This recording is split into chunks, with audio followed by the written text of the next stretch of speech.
Bom dia, como estamos? Espero que vocês estejam me ouvindo nesse momento. Estando aqui desde um hotel, quase fronteira da França com a Espanha. Me escrevam, por favor, no WhatsApp, no chat que estão me vendo, me falem de que cidade que vocês são, e aí eu consigo estar tranquilo de que a gente está conectado aqui para começar a experiência. Por favor, então, no chat aqui ao lado, me digam se estão me vendo bem e se efetivamente vocês estão me ouvindo, né? Vendo e ouvindo, por favor. Eu já vi que Natália, Carlos, Bernadette já escreveram aqui antes de eu enxergar. Aguardo só que vocês façam algum comentário.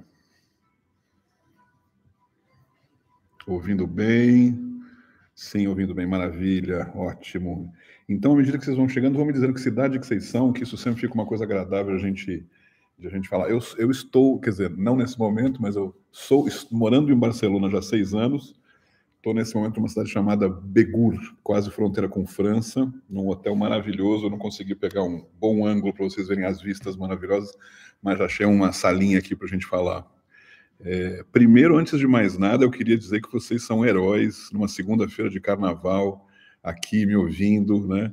Trabalhando, fazendo essas coisas. Então, parabéns. De cara, eu queria me dar meu abraço solidário e fraterno a cada um de vocês que estão me assistindo, à medida que as pessoas vão chegando também, fazer o mesmo.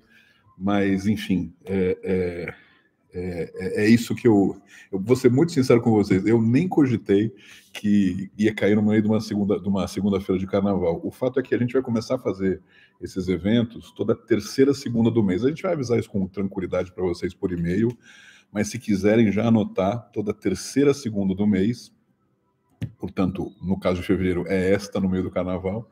Outras espero que não caiam no meio de feriados assim, mas a nossa disciplina de se fazer na terceira segunda foi rígida e fizemos mesmo assim, mesmo que houvesse pouca gente. É uma forma também de a gente experimentar. Esse é o primeiro evento do ano, o primeiro nesse modelo também, ou seja, o ano passado a gente ficou muito mais para dentro, né? O Instituto do Ar, eu vou explicar um pouco sobre isso também. Ficamos arrumando muitos procedimentos internos, muitas questões que avançaram, melhoraram essa relação, eu espero, né? E esse ano é um ano de se colocar para fora, tem muitas novidades que a gente está desenvolvendo, enfim, essa é uma delas, o próprio webinar, mas que vai ser mensal, então, como eu disse, mas mais uma vez agradecer, então, a presença de vocês num dia como hoje. Espero que isso possa ser útil, que possa valer a pena, ter valido a pena vocês, né, num dia como hoje, num horário como hoje, estarem aqui comigo. Vamos seguir então, já vejo que o pessoal já está respondendo, estou tranquilo então quanto ao áudio e quanto ao vídeo. Natália, ok. Elcido de Blumenau, Valesca de Belo Horizonte, Natália Junior Achievement do Paraná, Curitiba, vídeo ok, Carlos ok, maravilha. Então seguimos, vamos começar então. Bom, gente, a minha intenção aqui é não me estender muito além de entre meia hora e uma hora, mas mais para meia hora do que para uma hora. Quero ser bastante sucinto, como eu disse, não quero atrapalhar o feriadão de vocês. E inaugurar esse evento, essa nossa conversa, que vai ser mensal, como eu disse, não necessariamente sempre comigo, mas inaugurar da forma mais didática possível, ou seja, contar rapidamente um pouco sobre o Instituto do Ar, um pouco sobre quem eu sou, para quem não me conhece, e na sequência, rapidamente, a gente também entrar no item no que vocês de fato estão interessados em ouvir, que é o assunto sobre as tendências em financiamento em 2023. Eu preparei um material que na verdade, um conteúdo que eu vou falar para vocês. Eu não queria arriscar de fazer isso a partir de slides, porque como estou num lugar que também talvez eu não conseguisse, mas acreditem que eu consigo passar isso com muita tranquilidade, né, e de forma bem didática para vocês. Para quem me conhece sabe disso, né?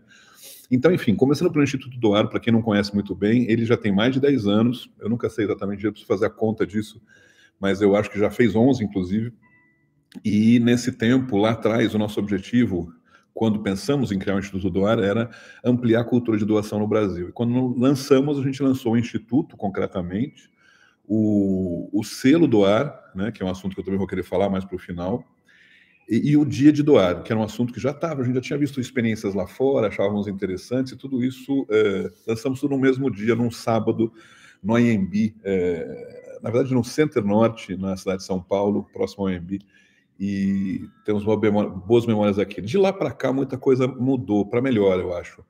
O nosso objetivo era ampliar a cultura de doação no Brasil, e eu acho que, de uma forma ou de outra, isso aconteceu e tem acontecendo. Até por isso que a gente tem novidades para trabalhar esse ano, que a gente vai contar num outro evento, não hoje.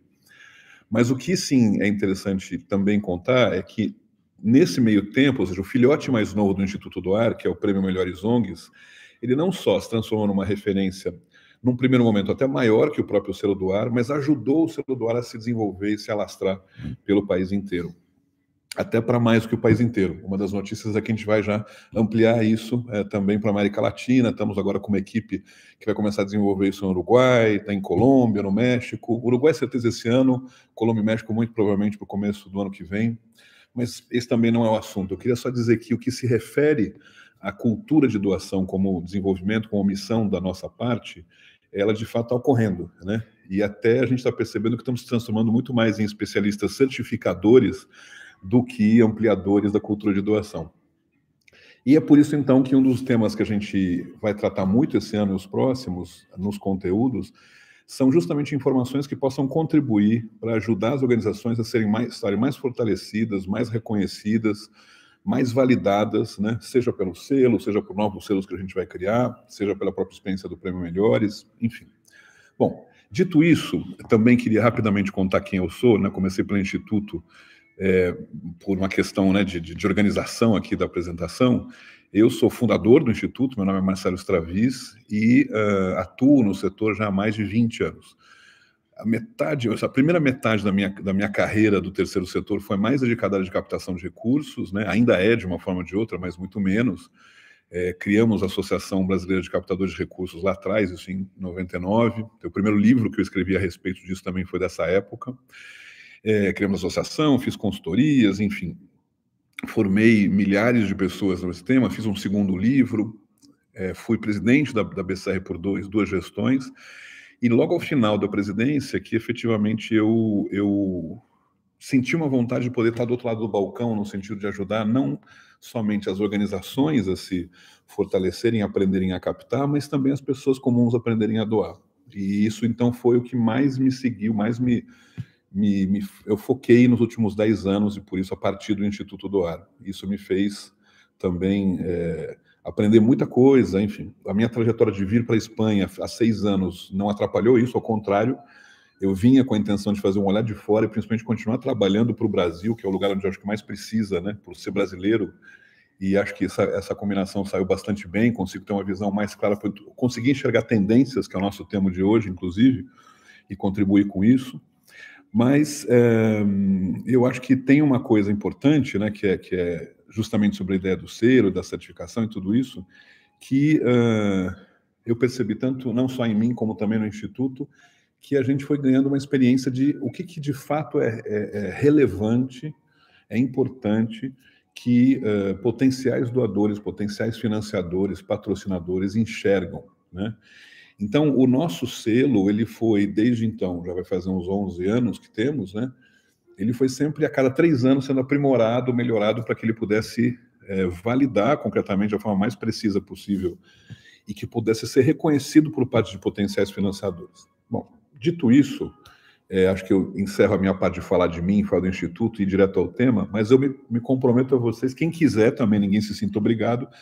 Nos últimos 10 minutinhos eu vou falar um pouco do selo e uma oferta muito especial que a gente está fazendo para vocês, especificamente nesse pessoal que está aqui numa segunda de carnaval me assistindo. Então, guarde aí, espere até o final nesse sentido, não é muito.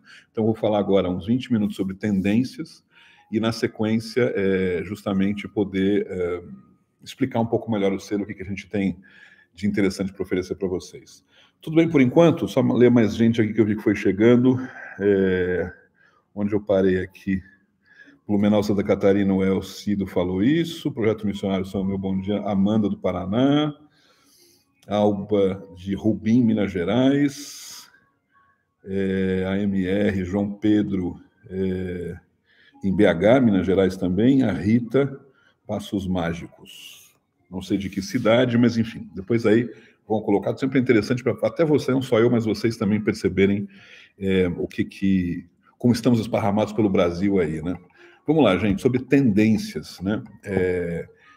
Há uma questão também prática. Se vocês tiverem alguma pergunta para fazer sobre isso, sobre o que eu vou falar sobre tendências, Escrevam também aqui no chat, eu me comprometo a responder para vocês, não exatamente no momento que você estiver lendo, porque eu vou estar justamente falando e interagindo com vocês, mas em alguns momentos eu vou dar uma paradinha para ver como eu fiz agora, né?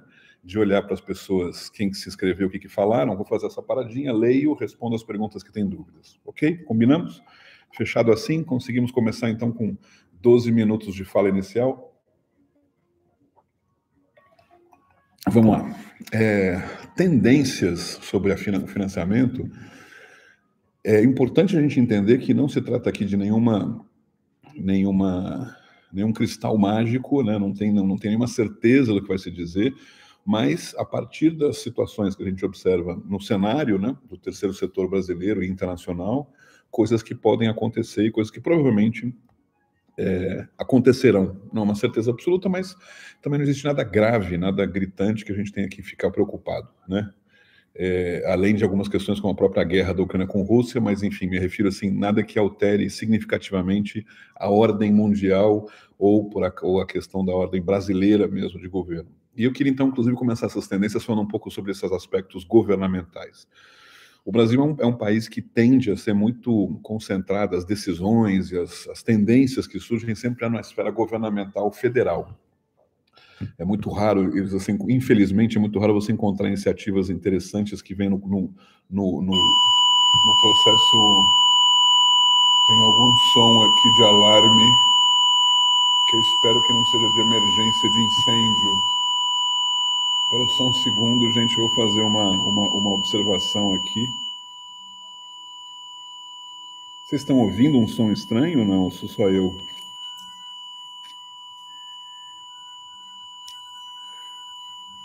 Vocês estão ouvindo?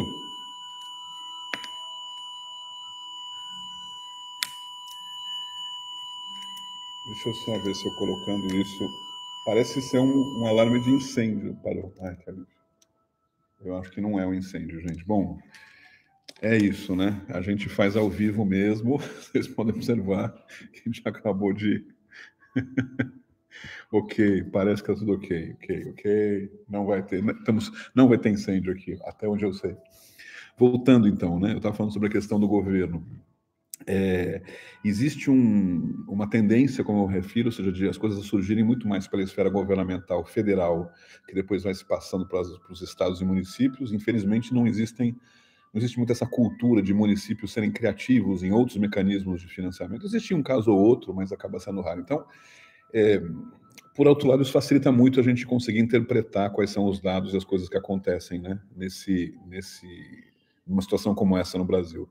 A gente está num governo Lula, que provavelmente isso vai facilitar, vai favorecer muito, né, vários campos, várias áreas que ficaram muito prejudicadas na área cultural, área do meio ambiente, ou seja, recursos que estavam muito ou zerados ou muito prejudicados. Então isso já se nota, eu já tenho conversado com gente que lida com esses recursos. O que foi mais ágil agora foi com as empresas estatais. Então o Banco do Brasil já está com edital novo para a área cultural, a Caixa Econômica também.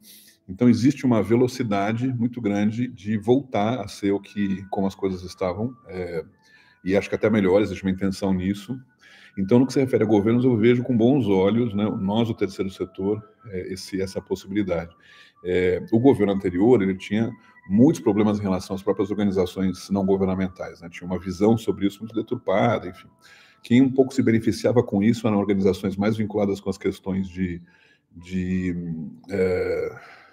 ou as APAES, né, ou seja, alguma questão de deficiências, mas ainda assim nada indica que isso vai ser prejudicado agora, ao contrário. Eu acho que, em linhas gerais, os governos vão repassar mais recursos, como faziam antes do governo Bolsonaro. Bom, então, essa é uma boa notícia no que se refere a governos, mas como eu sempre falo, e para quem me conhece há mais tempo, isso não é bom se você focar todas as tuas fichas, as suas energias nisso, né, só numa única frente financeira, porque isso é ruim, né, se você apostar, imagina aquele cara que apostou todas as suas fichas na área de meio ambiente há 4 anos atrás, né, como estaria bem prejudicado ou provavelmente já deixando de existir como organização, né. Então, esse é um cenário que acho que é bom você estar atento, observar, né, enfim, todos os mecanismos em relação a isso. Vai haver aí uma mudança que eu acho que também é positiva. Por onde eu olho na relação ao governo, eu vejo de forma positiva. Vai haver uma mudança em relação a emendas parlamentares, porque tinha deixado de ser aquela coisa mais explícita, com mais clareza, né? E vai voltar a ser de alguma forma, não exatamente como era antes, mas acho que pouco a pouco. Mas, em linhas gerais, eu acho que existe um recurso maior por parte do governo federal. A vantagem desse recurso federal é que também abre portas para recursos internacionais. Então, ou seja, existiam muitos recursos internacionais represados, principalmente para o meio ambiente, que não existia confiança suficiente por parte dos governos da cooperação internacional para trazer recursos para o Brasil. E, então, nesse sentido, não só os governos vão entrar forte, como também a cooperação internacional começa a entrar. Esse é um cenário. Repito, não recomendo que você foque todas as energias nesse. Vai observar outras frentes, outras situações de como é que elas estão. Como contraponto, uma situação que está um pouco delicada, não que está ruim, mas está delicada, é justamente em relação com a iniciativa privada, né, em geral. Muito porque eles se sentem como de uma espécie de crise, ainda que não seja uma coisa muito clara. O assunto das Americanas, né, imagino que vocês tenham ouvido falar, eu que estou aqui em Barcelona ouvi falar e acompanhei, é um assunto que pode se transformar numa bola de neve, né, envolvendo outras empresas, né, então estão muito receosos as empresas nesse sentido. Os bancos saíram muito prejudicados dessa história, então provavelmente também em função disso eles estão mais assustados, ainda que os bancos, como sempre, continuam recebendo lucro em cima de lucro cada vez mais alto. Então, você tem uma coisa no Brasil que é uma constante, é lucro de banco, né? Eles deveriam, inclusive, ser muito mais doadores do que são, porque seja de uma situação ou de outra, eles estão bem e conseguem arrecadar muito. Mas, nesse caso da Americanas, a princípio, estão levando uma bela bordoada, mas eles não vão ter prejuízo, porque vão ter prejuízo nisso e vão querer recuperar de alguma forma em outro lugar, e provavelmente no bolso nosso, né? De algum jeito, ampliação de juros, alguma questão do gênero. Eu não vou entrar muito em macroeconomia, até porque não é minha praia, não é o que eu sei, mas o que eu também conversei com gente que eu conheço, né, nos bancos especialmente, Itaú, Bradesco, Santander, enfim, existe uma retração, uma redução de recursos, mais de repasses assim para iniciativas. Ainda existem, ou seja, não significa que não é para você bater na porta de bancos, bata, mas existe uma redução de quantidade, como se fazia antes, porque eles estão apostando mais no que é o ESG, né? Ou seja, Environment, Social e Governance, né? Ou seja, então a ideia de você trabalhar com governança, então os recursos eles estão mais vinculados a fazer bonito, né, dentro dessas 3 letrinhas, e que se encaixem, então, as ações que eles realizam aí. Então, de um lado, você vê que tem mais dinheiro de governo que vai entrar, um pouco menos de empresa que vai entrar, mas, de novo, isso não significa que você não deva bater na porta deles. Eu vou sempre bater nessa tecla para você. E, principalmente, uma coisa também que já quem me conhece sabe bem que eu digo, de você ter no teu portfólio de oportunidades, vamos assim dizer, né, tenha sempre 40 empresas potenciais doadoras para sua iniciativa. Não como um monte de nomes sem chegar nelas. 40 empresas que você, no decorrer de um ano, tem condições de visitar e receber um não. Visitar ou marcar uma reunião, né? Esse número não é um número mágico, né? Por que 40? Porque faz sentido. 40 você consegue administrar no decorrer do ano, 40 você consegue falar com elas 3 ou 4 vezes. Então, independentemente de qualquer cenário que exista, se é de crise, se é de abundância, as 40 empresas sempre devem estar dentro do teu portfólio de oportunidades. Ah, Marcela, mas eu conheço só 3 ou 4, como é que eu faço? Vai atrás de outras. Pede para o amigo uma indicação, chega, vê se essas 3 ou 4 te indicam mais uma. Eu tenho um super patrocinador, parceiro nosso, que é do Instituto, que é do Prêmio Melhores ONGs, que é a Ambev, e sempre, todo ano eu falo, Carlos, você tem mais umas empresas amigas de vocês para me indicar para eu bater na porta? Com toda a cara de pau normal que a gente pode ter. Por quê? Porque ele é um excelente parceiro, então ele não quer meu mal. Ele quer que o evento seja um sucesso. O evento pode ser um sucesso com mais recurso proveniente de outros. Então, se você tem empresas que já te apoiam, são os principais indicadores para te trazer outras empresas. E vai somando. Essas 10 viram 15, as 15 viram 30, as 30 viram 40. É um bom número para você trabalhar, faça chuva, faça sol, né? Com crise ou sem crise. Então, dentro desses cenários, repito, não significa que eu não devo bater na porta delas, eu vou bater e deixa que eles te digam não. Você não precisa já chegar e falar assim, eu estou vendo que está em crise. Não, deixa que eles te falem sobre crise, né? Acho que é muito importante aí que você faça essa reflexão, né? Essa análise. Bom, um outro mundo que eu sou um grande otimista, que sempre falo sobre ele, né, e sempre parece pequeno, e eu todo ano eu vou insistir para que isso não só é tendência, como é o futuro, né, é justamente a relação com indivíduos. Eu imagino que aqui tenha organizações que já trabalham com indivíduos em maior ou menor grau, tem umas que nunca trabalharam ou trabalham muito pouco, ou têm se estruturado ou não tem. Não importa. 2023 é o ano para você focar nisso, assim como eu disse isso em 2022 e 2021. Mas por que eu digo que todo ano é um ano de focar? Porque essa é a grande segurança que você tem de um recurso recorrente e não carimbado. Então, o governo, ele é um dinheiro não recorrente e ele é carimbado, né? Ou seja, então se você conseguir dinheiro de governo, ele vai conseguir para um projeto específico que você vai ter que prestar conta sobre esse projeto e não necessariamente esse projeto financia custos normais seus do seu dia a dia. Com empresas não tão forte, mas também é muito isso, né? É um dinheiro relativamente carimbado, não tanto quanto o governo, mas sempre é um projeto que tem a ver com aquilo que está fazendo. O indivíduo, por mais que seja só R$100 que entram, R$500 que entram, você pega esses R$500 e faz o que você bem entender. Você não tem que prestar contas para ninguém, é um dinheiro, portanto, não carimbado. E se você se relacionar bem com essas pessoas, eles estão te pagando todo mês, todo ano. Então, é a aposta, é a tendência que eu digo sempre da vez, né, de você investir nisso como uma forma de trabalhar com que cada vez mais e mais pessoas possam fazer e que no início é trabalhoso, o recurso é pequeno, é muito cansado porque você tem que mandar e-mail aqui, e-mail ali, recebe, vê se ele pagou, se ele não pagou. É um trabalho do cão inicialmente, mas depois que você deixa essa máquina acontecendo, né, automatizada e resolvida, você vai ver que é um dinheiro que vai entrando. As grandes organizações e as melhores, né, no mundo, elas são organizações que dependem pouquíssimo de governos e empresas e principalmente de indivíduos. É assim Greenpeace, é assim o Médicos Sem Fronteiras, é assim qualquer dessas grandes organizações que a gente reconhece como grandes organizações, né? E elas são grandes justamente porque elas têm milhares de indivíduos fazendo doações. Eu conheço esse Brasilzão aí há muitos anos e infelizmente eu vejo uma certa acomodação, que eu até compreendo, né? Ou seja, é muito mais prático e cômodo, né, conseguir lá R$100 mil de um Banco do Brasil ou do Bradesco, né, ou do IBM, do que conseguir R$100 mil de indivíduos, né? Ou seja, 1.000 indivíduos dando R$100. É verdade que é muito mais fácil até.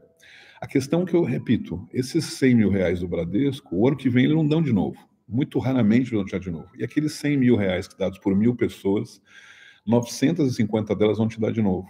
Então, em algum momento tem que tomar a decisão de fazer isso, sendo trabalhoso, sendo pouco dinheiro no início, mas que é uma curva ascendente, né, em escala exponencial. Então, essa é a grande tendência que a gente recomenda sempre, né? Não à toa, e aí entrando um pouco no processo, né, que eu queria comentar com vocês de certificação, de validação, não à toa isso é uma das insistências que a gente coloca desde o primeiro momento em relação ao selo. Lá atrás a gente já considerava isso, também é assim em relação ao Prêmio Melhores, que é estimular, além de você validar coisas que a gente considera básicas, né?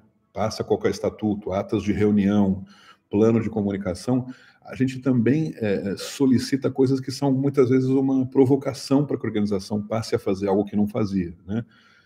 Publica o estatuto no site, mostra que você tem um sistema de doação online, mesmo que não importa, a gente não está perguntando se você tenha 1.000 doadores ou 2.000 doadores, mas que você tenha um sistema.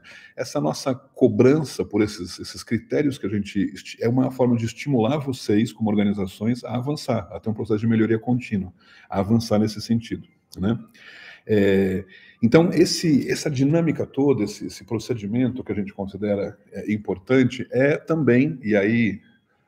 Eu não quero fazer disso puxar a sardinha para cá, mas eu me refiro, é também uma tendência que eu tenho observado no resto do mundo, que é o setor como um todo ir se organizando de tal forma que ele possa ser facilmente observado. Ou seja, como que eu descubro quais são as melhores organizações que eu poderia doar dinheiro? Há 10 anos atrás, não daria para fazer isso. Ia ser por indicação. Hoje, se eu escrevo isso no Google, vai efetivamente sair Instituto Doar indicando as 100 melhores ONGs, coisas do tipo. Da mesma forma, isso acontece fora do Brasil, em outros países. Então, quem que eu devo indicar, né? Quais são organizações que eu deveria apoiar. Ou seja, está se criando uma situação, e é aí que a gente, né, mais do que criar uma elite das organizações, a gente quer fazer com que as organizações, o maior número delas, possa ter padrões mínimos, básicos de referência, para que isso facilite para qualquer tendência, né, a situação, a seleção. Né? A gente já tem no Instituto do Ar, acho que são 8 ou 9 casos diferentes de empresas ou institutos que nos procuraram justamente para ajudá-los no processo de seleção de organizações. A gente diz sempre que a gente não faz isso. A nossa função é dizer, estas são as organizações que têm o selo ou essas são as organizações que têm o prêmio melhor. O que a gente pode fazer, isso sim a gente tem contribuído, isso tem no pagado, tem algumas que vocês gostariam que tivessem essa certificação, pois então a gente pode apoiá-las para que elas tenham, ensinando, vocês ensinam, existe uma formação para isso. Ou que vocês, por exemplo, no caso, vou contar alguns casos para ficar fácil entender. Os cartões Visa nos procuraram para isso anos atrás, e o nosso objetivo foi simplesmente dizer, entre essas 100, ou essas, a gente apresentou mais a eles, porque tinham, inclusive, dos últimos anos, essas 150 organizações, seleciona as que vocês querem que as pessoas doem. Então, a gente simplesmente fez essa prévia, esse levantamento, sem que já apoiavam a nós. A Ambev, ela desde o primeiro momento que patrocina o prêmio, também patrocina um conjunto de organizações anualmente, entre aquelas que eles gostariam de ver capacitadas, formadas, validadas, né? Então a gente faz essa parceria com eles também. E outras parcerias que a gente tem feito mais recentemente, né? Com outras organizações, a Fomenta, por exemplo, também está em parceria com eles em relação às certificações, né? Criar uma certificação única. Para vocês, né, porque eu estou falando de tendências do nosso lado, né, nosso mercado certificador, vamos chamar assim. Para vocês, o que isso altera? Altera que cada vez mais as formas de vocês terem visibilidade têm a ver com selos, né, certificações, confirmações,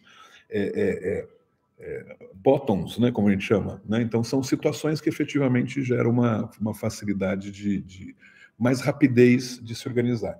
Infelizmente, isso eu espero que mude nos próximos anos, a gente está até em andamento com o governo federal nesse sentido, infelizmente não existe informação, não é nem fiável, não existe nenhuma informação governamental. Né? Eu que moro em Barcelona, como eu disse, eu posso chegar lá num botão lá, clicar e vai sair que tem, sei lá, estou chutando o número, 2.397 organizações na cidade de Barcelona.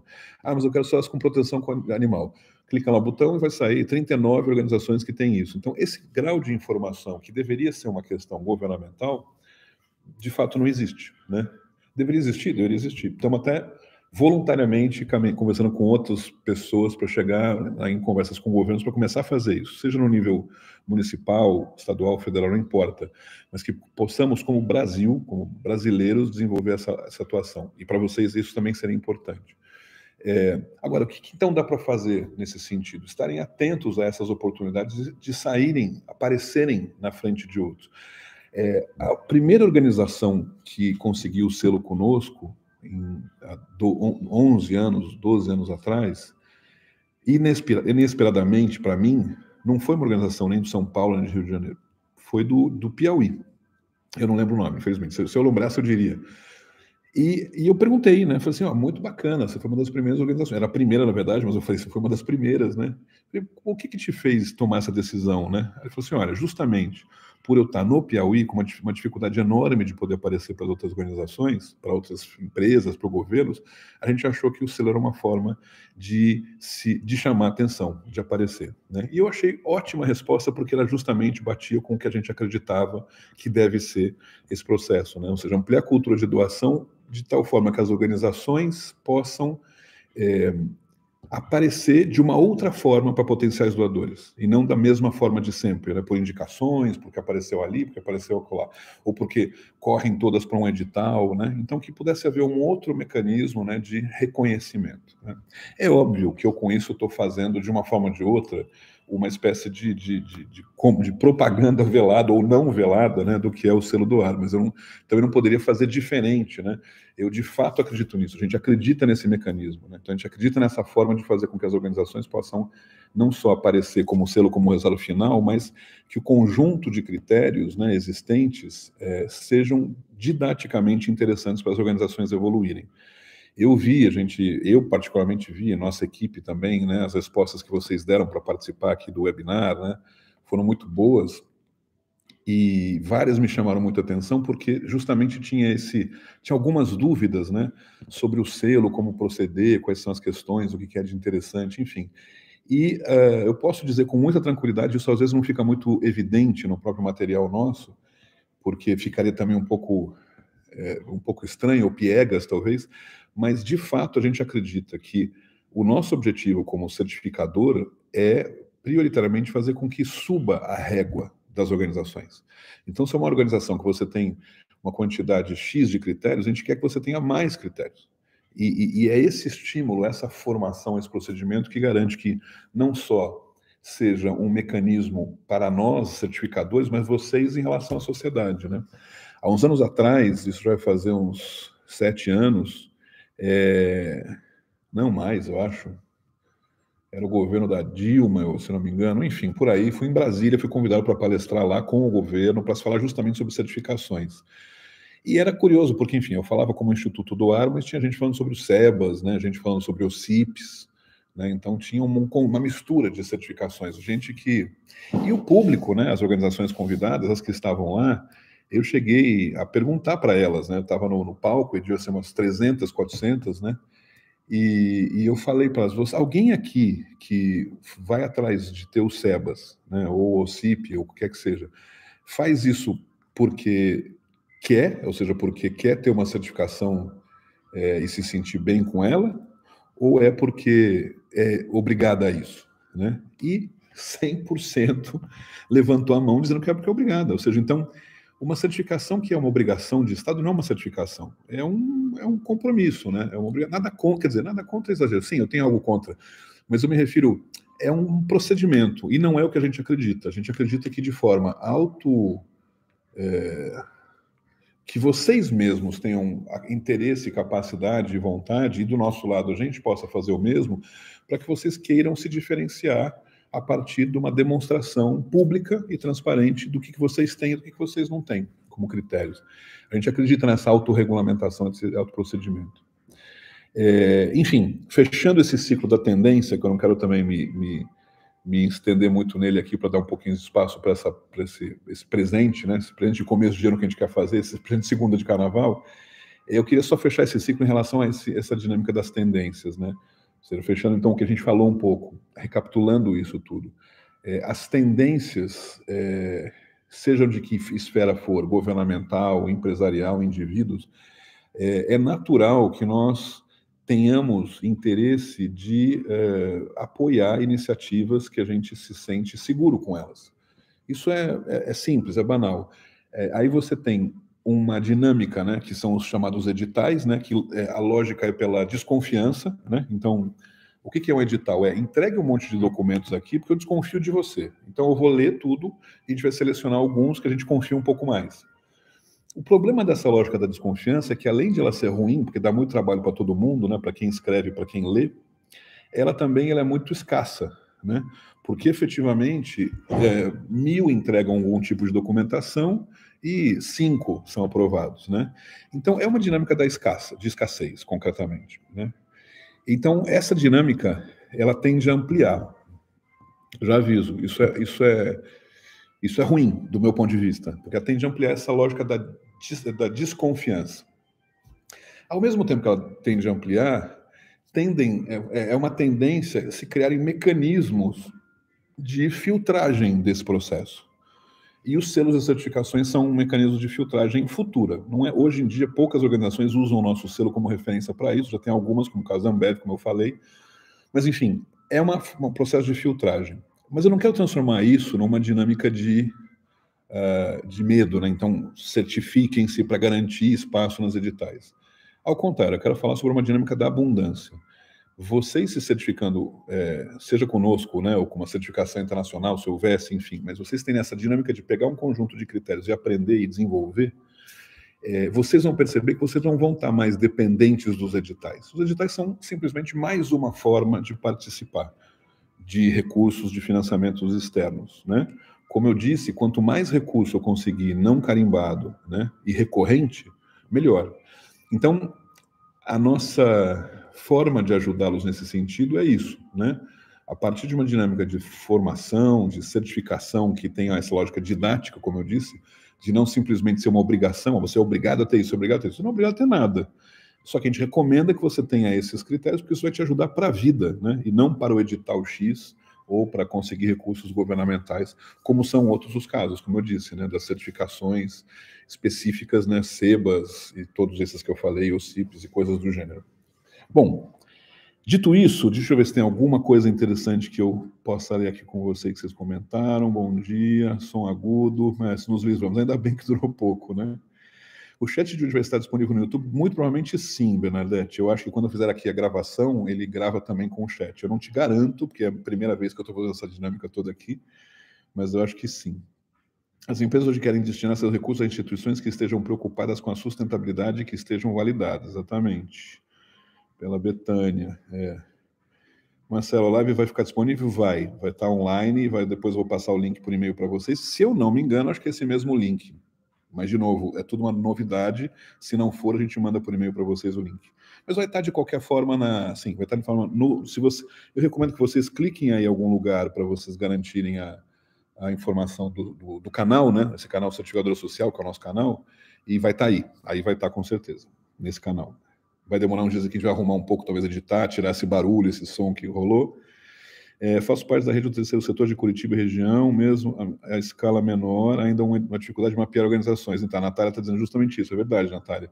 Eu fiz uma experiência piloto faz uns anos com Joinville, por uma experiência própria. Chamei uma universidade de lá, contratei uma estagiária para fazer essa busca toda, a gente queria mapear todas as organizações de Joinville, pautado pelo que tinha de organizações de dados do IBGE. Né? Saíam 2.000 organizações, arredondando, né? 1.900 e pouco, 2.000 organizações constavam inscritas lá. Dessas 2.000, 1.000 era lixo, 1.000 não existiam, eram antigas ou tinham existido em algum momento. Dessas 1.000 que existiam, umas 400, 500 estavam em Facebook, de alguma forma, e as outras também não estavam lá. Sabíamos que existiam, mas não tinha nem site, nem nada. Então ele falou, nossa, isso aqui é um trabalho muito do cão para alguém da sociedade civil fazer, né? Deveria concretamente ser da iniciativa governamental, porque tem os dados, né? É uma questão de juntar. Então, um pouco essa frente que a gente está querendo desenvolver, vai levar tempo, como por ser governo, mas a gente acredita que eu acredito muito mais na lógica municipal para ir crescendo para o federal do que ao contrário, né? Porque o municipal eu posso mapear concretamente uma experiência única. Mas, enfim, é esse o ponto. Eu acho que enquanto isso não ocorre, o que nós podemos fazer é criar essas diferenciações bem claras, né? bem fáceis de observar. Quem não é visto não é lembrado. Associação Comunitária Guarani Campos Sais, exatamente. Bom dia a todos, caros. A Valesca, na parte do Tudoar, a relação de organizações certificadas é atualizada constantemente? Claro que atualizada, Valesca. Estão lá, mais de 200. Que até hoje, até o dia de hoje, talvez a gente tenha uma falha aí de 20 dias, vou botar isso, vai. Ela é atualizada mensalmente com as organizações que estão com as novas, né? E tirando aquelas que não renovaram. Então estão todas lá, tem um link lá. Bom, aproveitando esse gancho, eu vi também, eu fiquei surpreso, muitos de vocês escreveram no formulário de inscrição que tinham baixado que tinham baixado os critérios, estavam estudando, poucos disseram que tinham baixado, mas não tinham lido, mas muitos disseram que não tinham baixado. Eu fiquei realmente... me surpreendeu esse número, porque se... Ai, peraí, que eu estou fazendo outra coisa aqui. Agora, eu tinha aberto uma outra que era eu mesmo. Se vocês chegaram, se a gente chegou até vocês por e-mail, é porque vocês em algum momento lá atrás baixaram. Então, tudo bem, isso provavelmente se perdeu no caminho, né? Então, é normal. Mas o que eu digo, de fato, nós só fizemos divulgação para esse webinar para aquelas que nos últimos 2, 3 anos se inscreveram conosco pelo site. Não usamos para nenhuma outra organização. A gente tem um e-mail muito maior, mas como a gente fez uma experiência piloto, então, ok que existam essa situação, né? Mas vamos repassar para vocês, então, diretamente um link. Estou pegando aqui para ficar fácil para vocês. Um link que vocês podem baixar de novo sem ter que se inscrever de novo.